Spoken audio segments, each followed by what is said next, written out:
Bonjour mes chers élèves, j'espère que vous allez bien. Aujourd'hui, on va voir une nouvelle leçon de grammaire. La leçon d'aujourd'hui, identifier la subordonnée complétive. On a vu dans la dernière leçon de grammaire la subordonnée relative. Alors, rappelons ensemble que lorsque la proposition subordonnée complète un nom, elle est appelée proposition subordonnée relative.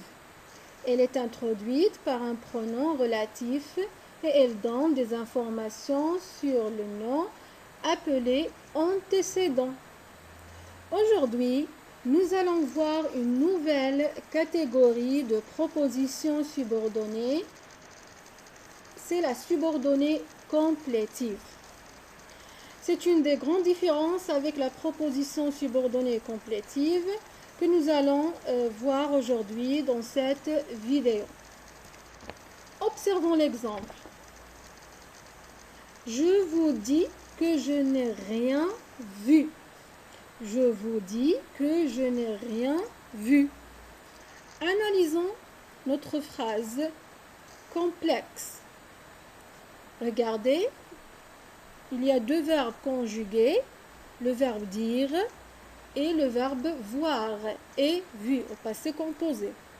Donc, on a deux propositions. Je vous dis, c'est la première proposition, c'est la proposition principale. Et que je n'ai rien vu, c'est la deuxième proposition.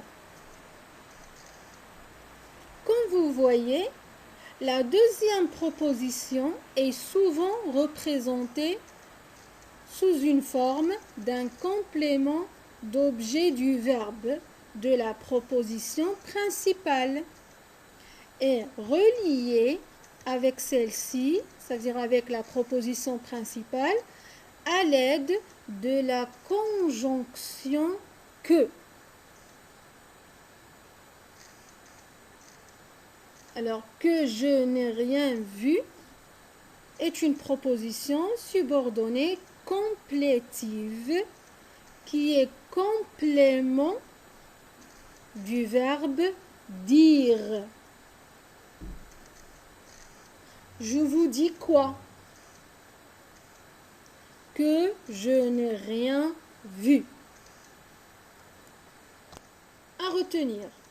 Lorsqu'une proposition subordonnée complète et précise le sens du verbe principal dont elle dépend, elle est alors une proposition subordonnée complétive.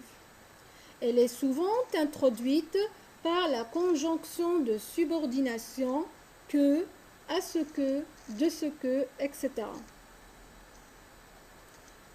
Pour vérifier ce que vous avez bien compris, donc, prenez vos manuels, page 175. Que dit la question?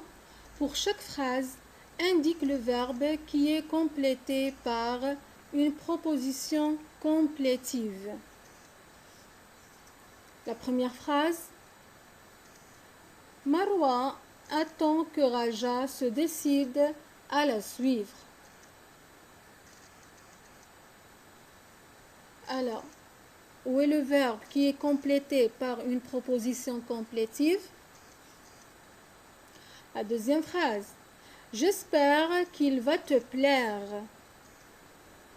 J'espère qu'il va te plaire.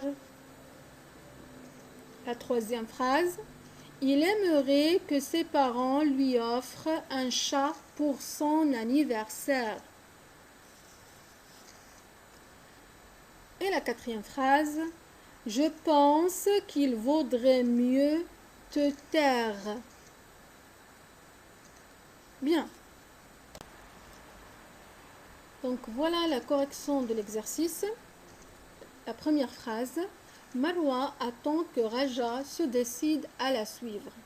Alors la proposition subordonnée complétive, c'est que Raja se décide à la suivre. Et le verbe qui est complété par cette proposition, c'est le verbe attendre, attend.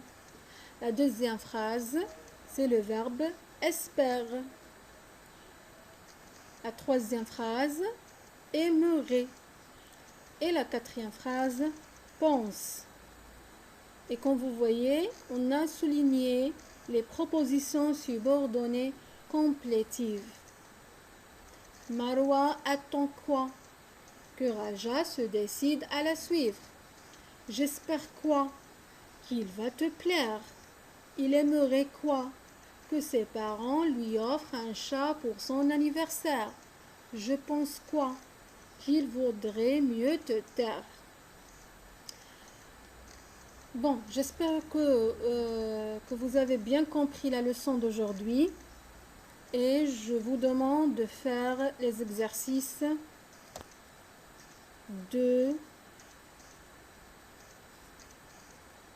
page 83 dans vos fichiers numéro 2. Et bonne chance.